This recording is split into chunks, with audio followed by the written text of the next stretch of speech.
Hey guys, Lord here, back again with another action figure review, and today, I think, we'll be wrapping up our looks at Transformers Studio Series figures with the Revenge of the Fallen Voyager class Starscream.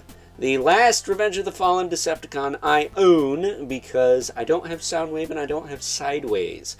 That said, they are kind of sort of affordable on the aftermarket. They're about 30 bucks a piece, so I might try and track them down just so I can have the complete collection, because like I have all of Devastator, I have the Fallen, I have Megatron, and here we are with good old Starscream. Brought to us by the fine folks over at Hasbro, if you didn't know.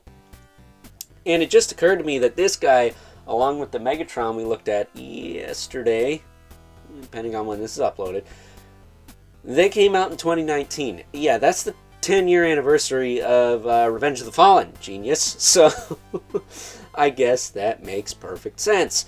I want to say that's when they started making Devastator, too. So, you know, there you go. It took us quite a while to get the Fallen. I don't think he was a 2024 release, though. I think he was a 2023 one? He was a 2023 release. I remember seeing him in the store then. So, he didn't come out for the 15-year anniversary, but he came out the year before. But by now, I think we have all the major Revenge of the Fallen Decepticons. And, well, why don't we take a look-see at Starscream here. He does come with an accessory. It's a little chainsaw hand thing, which I can mess with all day. I wish he came with two of these, because the 07 Starscream comes with, like, the guns. This guy just comes with the saw blade, which is freaking rad, but I wish he came with another one. But what you can do is you can fold his hand up, and there is a slot right there, like some kind of clip system that you can tab this into, thus giving him his little saw blade there. So now I can cut you down like the psychopath he is. That said, his arms do kind of suffer from gorilla syndrome, where you gotta pose him inward. I thought this was a ball joint. It was on the Dark of the Moon Deluxe that this guy steals some engineering from, because he is literally just an upscale of that.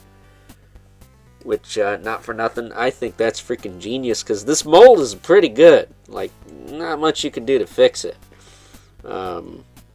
Although the Dark of the Moon one, I think the nose cone is a little bit more secure. I don't think this should be flopping around like that, but I could just have it mistransformed. I'll have to double check. But as far as his articulation goes, his head is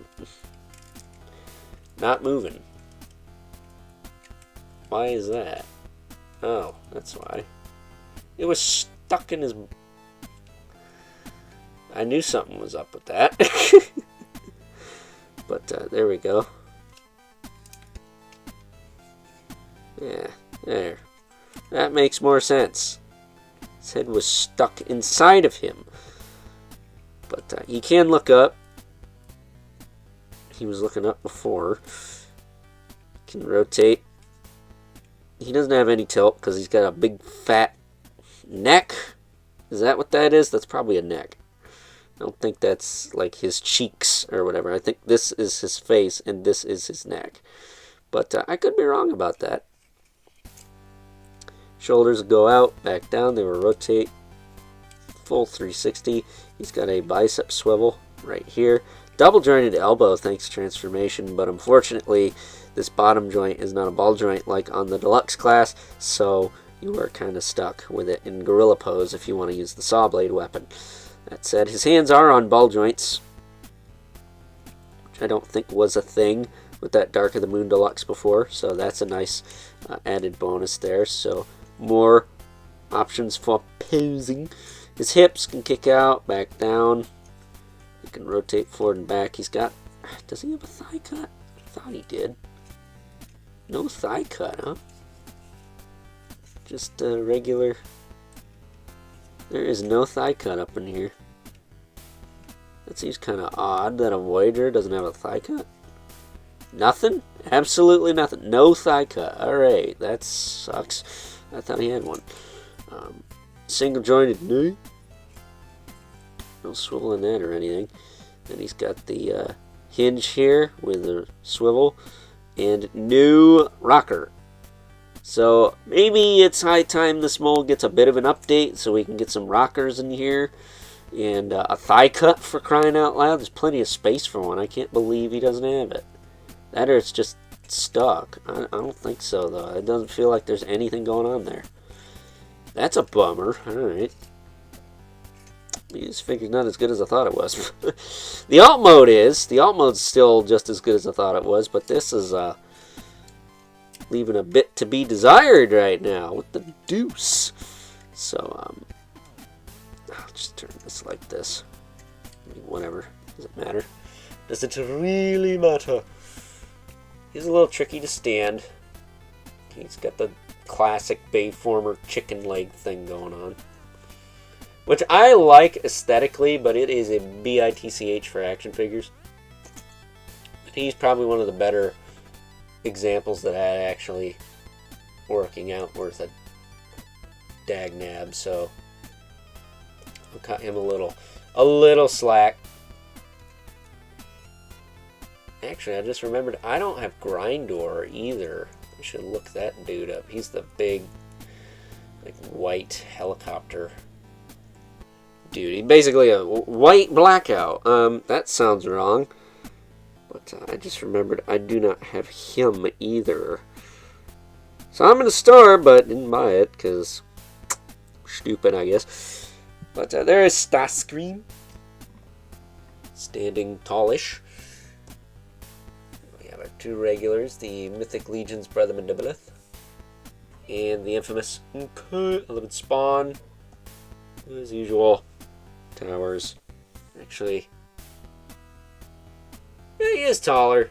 We're about neck and neck with Starscream here. So, with that being said, it's time now that we wrap things up with some final thoughts. Overall, and while his articulation may be a little dated, that's putting it nicely, I have to say that compared to the Megatron we looked at yesterday, I still think that this Starscream is more fun of a figure. Sure, you can't pose him nearly as much, although, not to toot my own horn, pretty dynamic pose right here. Just saying. But the transformation is more fun. He's got more paint apps, that's for sure. All them Cybertronian tattoos cost money, eh? And he actually does come with a physical accessory, not just stuff molded onto him. So I would say for the money, he's probably more fun. Megatron looks cooler, but this one is more fun. And at the end of the day, that's what this hobby's all about, isn't it? Too bad we can't go back to 2019 when it was fun, right? So with that being said, before we wrap this sucker up, why don't we get this guy transformed and take a closer look at his alt mode. And as promised, here we have ye old Starscream in his Raptor Jet alt mode. And I have to say, compared to the Voyager class Megatron from Revenge of the Fallen we looked at yesterday, depending on when this is posted, this guy has a way more satisfying alt mode and more enjoyable transformation than that Megatron, because A, it's not a pain in the arse, and B, the alt mode is nice and compact. It stays together. It's super solid. I love it.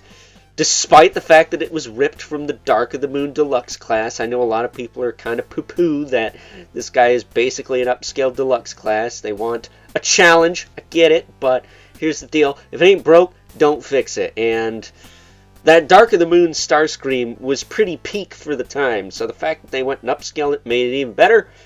That's A-okay in my book. Said he's got his little saw blade there. Again, it would have been nice if he came with two of those, but he's got all of his tattoos on the top. The bottom has some kibble on it, but you're going to get that with jets. That's just how it works. Of course, you can see his arms and his legs and his crotch flap there, but for the most part, pretty clean, dude.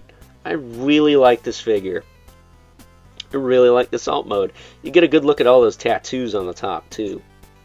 Proof that he is a Decepticon. So, with that being said, hope you guys enjoyed this review.